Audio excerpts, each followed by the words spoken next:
कल्पना कीजिए 2025 की एक सुबह आप जागते हैं और पाते हैं कि आपका स्मार्टफोन सूचनाओं से खाली है, इंटरनेट कनेक्शन टूट चुका है और आपकी डिजिटल दुनिया मौन हो गई है। नहीं, यह किसी नवीनतम डिस्टोपियन सीरीज की बात नहीं है। यह उस विशाल सौर ज्वाला की संभावित वास्तविकता है जो हमारे ग्रह की तकनीकी धड़कन को बाधित कर सकती है।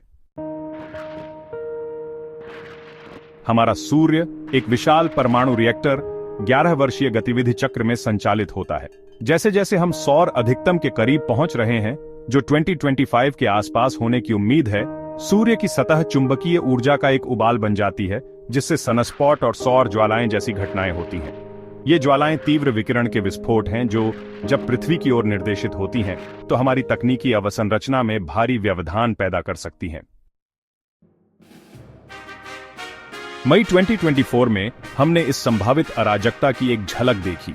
एक शक्तिशाली भूचुंबकीय तूफान, जिसे G5 सबसे उच्च स्तर पर रेट किया गया, पृथ्वी से टकराया। जबकि इसने हमें मनमोहक ऑरोरा का उपहार दिया, इसने हवाई यातायात, उपग्रह संचालन और वैश्विक संचार में भी बाधाएं उत्पन्न की। यह घटना दशकों में सबसे तीव्र हमारी सौर तूफानों के प्रति संवेदनशीलता की स्पष्ट याद दिलाती है। लेकिन क्या होगा यदि अगला सौर तूफान और भी शक्तिशाली हो? क्या यह एक इंटरनेट सर्वनाश को जन्म दे सकता है, जिससे हम हफ्तों या महीनों तक डिस्कनेक्ट हो जाएंगे? यह विचार ही हमारी रीढ़ में सिहरन पैदा करने के लिए पर्याप्त है। इंटरनेट पर हमारी निर्भरता गहरी है। यह वैश्विक संचार, वाणिज्य और दैनिक जीवन की रीढ़ है।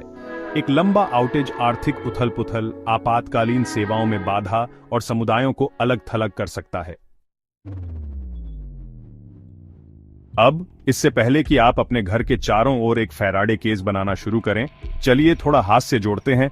कल्पना कीजिए कि भविष्य की पीढ़ियों को यह समझाना पड़े कि हम कभी डरते थे कि सूर्य हमें एक साथ अनफ्रेंड कर देगा, लेकिन मजाक एक तरफ, खतरा वास्तविक है। 2024 का तूफान हालांकि गंभीर मात्र एक प्रस्तावना था। जैसे जैसे हम सौर अधिकतम के करीब बढ़ रहे हैं, सौर ज्वालाओं की आवृत्ति और तीव्रता बढ़ने वाली है। प्रत्येक ज्वाला में पावर ग्रिड को बाधित करने, जीपीएस सिस्टम में हस्तक्षेप करने और हां, इंटरनेट अवसंरचना को खतरे में डालने की क्षमता है। पृथ्वी के चुंबकीय क्षेत्र और सौर विकिरण के बीच जटिल नृत्य भूचुंबकीय तूफानों को जन्म दे सकता है, जो हमारी पावर लाइनों में विद्युत धाराएं उत्पन्न कर सकते हैं, जिससे व्यापक ब्लैकआउट हो सकते हैं। लेकिन यहां मोड़ यह है, जबकि खतरा वास्तविक है, यह निश्चित नहीं है। वैज्ञानिक और इंजीनियर हमारी तकनीकी सहनशीलता को मजबूत करने के लिए अथक प्रयास कर रहे हैं। सौर ज्वालाओं का पता लगाने के लिए प्रारंभिक चेतावनी प्रणालियां विकसित की जा रही हैं, जिससे हमें उपग्रहों और पावर ग्रिड की सुरक्षा करने का समय मिल सके। अवसंरचना को भूचुंबकीय व्यवधानों का सामना करने के लिए सुदृढ़ किया जा रहा है। उद्देश्य भय उत्पन्न करना नहीं, बल्कि तैयारी को प्रेरित करना है। तो आप क्या कर सकते हैं? सूचित रहें। जैसे आप स्थलीय तूफानों के लिए मौसम पूर्वानुमान देखते हैं, वैसे ही अंतरिक्ष मौसम पूर्वानुमानों पर नजर रखें। संचार और आवश्यक सेवाओं की पहुंच के लिए आकस्मिक योजनाएं बनाएं। और शायद सबसे महत्वपूर्ण, अवसंरचना सहनशीलता में निवेश का समर्थन और प्रचार करें।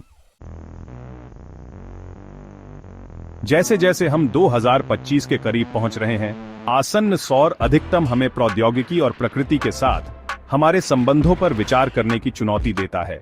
यह एक कार्रवाई के लिए आह्वान है, जो हमें हमारी डिजिटल दुनिया को खगोलीय तूफानों के खिलाफ मजबूत करने के लिए प्रेरित करता है।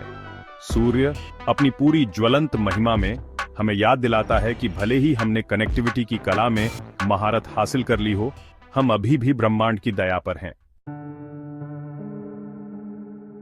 अंततः प्रश्न यह नहीं है कि सौर ज्वाला होगी या नहीं, बल्कि यह है कि जब यह होगी तो क्या हम तैयार होंगे? क्या हम इस चुनौती का सामना करेंगे, या क्या हम अपने डिजिटल साम्राज्य को उसी तारे द्वारा ग्रहण होने देंगे जो हमें जीवन देता है? घड़ी टिक रही है और सूर्य हमारे पकड़ने की प्रतीक्षा करता नहीं दिख रहा।